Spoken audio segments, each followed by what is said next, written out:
Hey, it's Soul with news, opinions, and analyses, and I'm finally back from BlizzCon, and I'm so tired still. Can you tell? Maybe? No. So there was a lot of madness and information and what have you that came out of BlizzCon, at least on the World of Warcraft side. We're going to get right into that stuff, and I'm just going to go over kind of really quick the good, the bad, and the downright terrible stuff that came out of the Warcraft-related stuff for BlizzCon. So let's go. With little doubt in my mind, at least the coolest thing, or I guess the best thing to come out of BlizzCon for World of Warcraft was the whole What's Next panel that was hosted by Ian Hazzikostas. Now, regarding the man himself, I might be a little bit too focused on him, or I might be fanboying, I don't know. But at least to me, it does say something when one guy is gonna go up and host the own panel by himself and speak to pretty much everything that's gonna come down in any sort of topic, let alone this particular World of Warcraft patch, you know, What's Next stuff. So as you guys know, Ian is now the game director of the World of Warcraft, and he definitely made it show. The fact that he was up there just by himself speak to kind of his authority on the issue. Like, you know, he's kind of like a dog that's entering the yard. He's like, hey, this is my yard now, this is my house, here's me pretty much smearing my stuff all over the place to let you guys know I'm in charge. And not to knock on any of the other developers who put on their own kinds of spirited takes on their own topics, but for Ian, he did a really good job of kind of framing the conversation in such a way that was easily digestible, but at the same time, it helped to educate the audiences, as well as frame ways and to kind of get us in line with his thinking, to get us excited and what have you. I mean, you think that maybe someday he'll be a lawyer. So the quick summary on all that started off with him kind of describing what kinds of patches is World of Warcraft going to be launching. You know, he described a small, a medium, and a large patch, all of which are going to be coming soon. He sort of made a time frame for some of the stuff that's going to go on, and just kind of a structured release of what's going to be going down in the future. And the content itself is pretty meaty. I mean, we're seeing like little things with the whole little holiday things that are going on. We're going to get a new, you know, as soon as we get the new raid, we're also going to get a new dungeon, which is a nice surprise. We're going to get flight back, which is sure to please a certain crowd, but more than that, they're adding a kind of narrative, or I'm sorry, they're adding a purpose behind that, which really pleases me. Because earlier with implementations of flight, it's like, hey, you know, you got to max level, or you got this much gold, or whatever, but that's about it. I mean, back in BC, there was the Netherwing Isle that was only accessible through flight, so that was kind of cool content that was exclusive for those kinds of players. But we saw like kind of less and less of that as time went on, to the point where in Warlords, and I guess flying wasn't meant to be in Warlords anyway, but with Warlords it was really like kind of patched on. It was just a band-aid, so there wasn't a whole lot of meaning behind the enabling of flight in that expansion. Well, Legion, that's going to come back. We're going to be flying with a purpose. It's going to be to complete those World Quest objectives all the way up in the sky. And I think I made a comment somewhere in one of my other videos. It's like, hey, what if we did something like, hey, we like fly on top of a ship and we blow it up? So that was kind of cool that was actually going to happen. And you know, actually on that same note, on that same vein, I thought it was cool that they're going to split Karazhan into two wings, kind of an upstairs and a downstairs, something that I talked about previously. And they're going to add the heroic and mythic stuff to that. And on top of that, they're doing all that stuff with Suramar too, and making it accessible and queuable. And well, there was just a lot of good stuff that came out of that panel. You know, obviously it's not like everything was Ian's idea, but for him to come out and direct it in all such a easily understood way, it got people really excited. Sure enough, there's going to be continued conversations on that and all the other stuff that went on in that panel. So I mean, go to MMO Champion, go to Wowhead, go to other YouTube channels. They've already been talking about you know, the details about those things. So I'm not going to go over every single little thing. But regarding WoW's presence at BlizzCon, that was easily one of the bigger showings, aside from like, of course, like the arena tournaments and things like that. As for the bad stuff, I won't say it's necessarily bad, but I would say that, you know, it could have been better. But I did do my first Palcast with some of my guildmates on Saturday and Sunday night. It started a heck of a lot later than I wanted it to, so I guess there's a lot of folks that didn't want to jump in or couldn't jump in, or, you know, just didn't notice, because I mean, I didn't even put out a schedule, so I don't blame anyone for not having watched it. And regarding the content, I don't blame a whole lot of people for just not wanting to watch it, because there was so little structure. I'm still trying to work on trying to make this thing good for you guys. But it was cool and it was fun. I mean, we got to share a couple drinks, we got to talk about all sorts of topics, mostly related to BlizzCon, but more often than not, it kind of veered off to other separate subjects.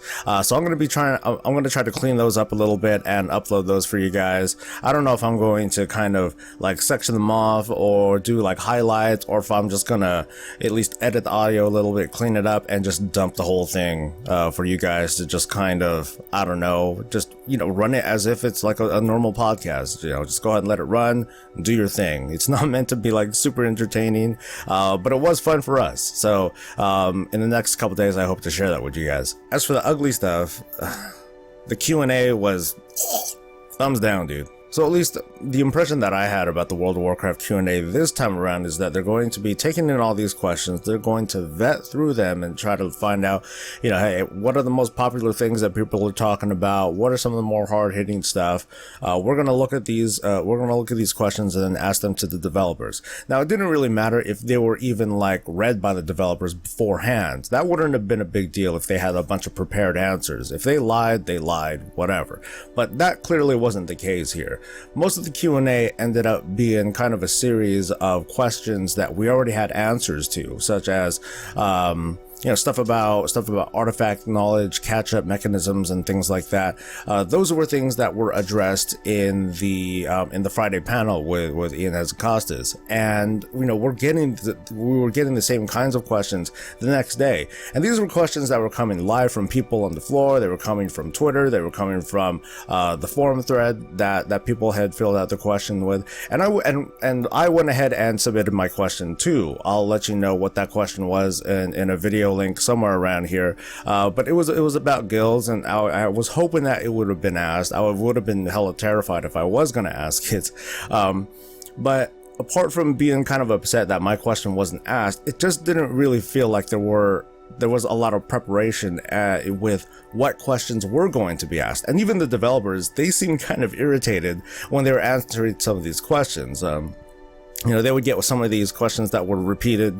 I'm sorry, these questions that were addressed from a previous panel, and they would outright say, "Well, you know, we answered this in yesterday's panel," and then they would just kind of reiterate stuff, and to me that was just a waste. That was a huge waste of time, and you know. Credit to Perk from Wowhead. She was the one that was hosting the Q&A panel, and all respect to her and everything, but I don't know, it just didn't really come off as a very well organized or professional feeling sort of Q&A that was meant to kind of give viewers ooh, okay, wow, I didn't know that, or wow, that's a great reveal, or that's a great revelation. That just didn't happen. Now, there were a few gems. I'm going to try to find them really quick. I have like the list from MMO Champion, you know, what they had answered. Yeah, so they talked about gnome druids and gnome paladins, which whatever. They took a couple of lore-based questions, like the whole thing about holy magic and the stuff about you know, undead paladins and undead priests, which actually I thought was kind of funny. When Alex Efrasabi, he was meant to answer a question regarding, hey, so why are there undead priests and not undead paladins? And he was like, you know, he tried to give kind of a really crappy BS explanation, and then ultimately he was like, you know what, screw it, we'll look into that. And I think that was followed by Ian saying, well, shoot, if you know, why don't we just remove undead priest instead? Well, anyway, it was a little unexpected for me to hear. I didn't expect them to say that the WoW token might be able to be turned in for like a certain amount of BattleNet balance that they can use towards like other character services, transfers, and things like that. But repeats like the whole backpack question, and you know, having gathering professions be a profession that anyone, you know, having gathering professions be a secondary instead of a primary. What happened to like the class accessories like the Librams? When can we get guild housing? And why can't mythic rating be cross realm right away?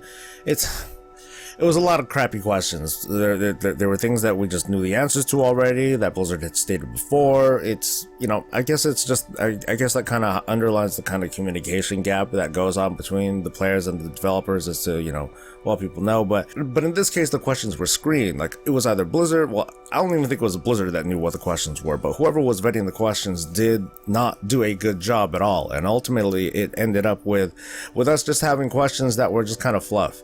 They they serve no purpose. And the audience, I don't think they were very satisfied. Even the developers weren't very satisfied with some of the questions that they were getting. I mean, they took a question where someone asked for, hey, can we get something that is better than Titan Forged? Like, what the hell is going to be better than Titan Forged? I think the guy said Medicine Forged. Come on. So again, let me make it clear. I am salty that my question wasn't asked. But overall, I was just really dissatisfied with the Q&A because with the way the questions were handled overall, and that, you know, aside from my question, that there weren't any more, you know, any tougher questions that were asked. So anyway, I'm gonna wrap this one up. I'm sorry that this video doesn't have a whole lot of meat to it. This is mostly like a reaction video to some of the stuff that went down at BlizzCon. I'm gonna have some more stuff going on this week, and like I said, I'm gonna try to upload the podcast that I did over the weekend. But the next couple days are gonna be super busy for me, and this is like outside of WoW and the channel and all that stuff. You know, real life calls sometimes, and hopefully I'm not getting sick. However I sound right now after post-production, it is not because I'm like trying to make a super deep or whatever voice. Hopefully nothing's going on. So anyway, I'm gonna let you guys go. You guys stay safe and stay breezy. Bye bye.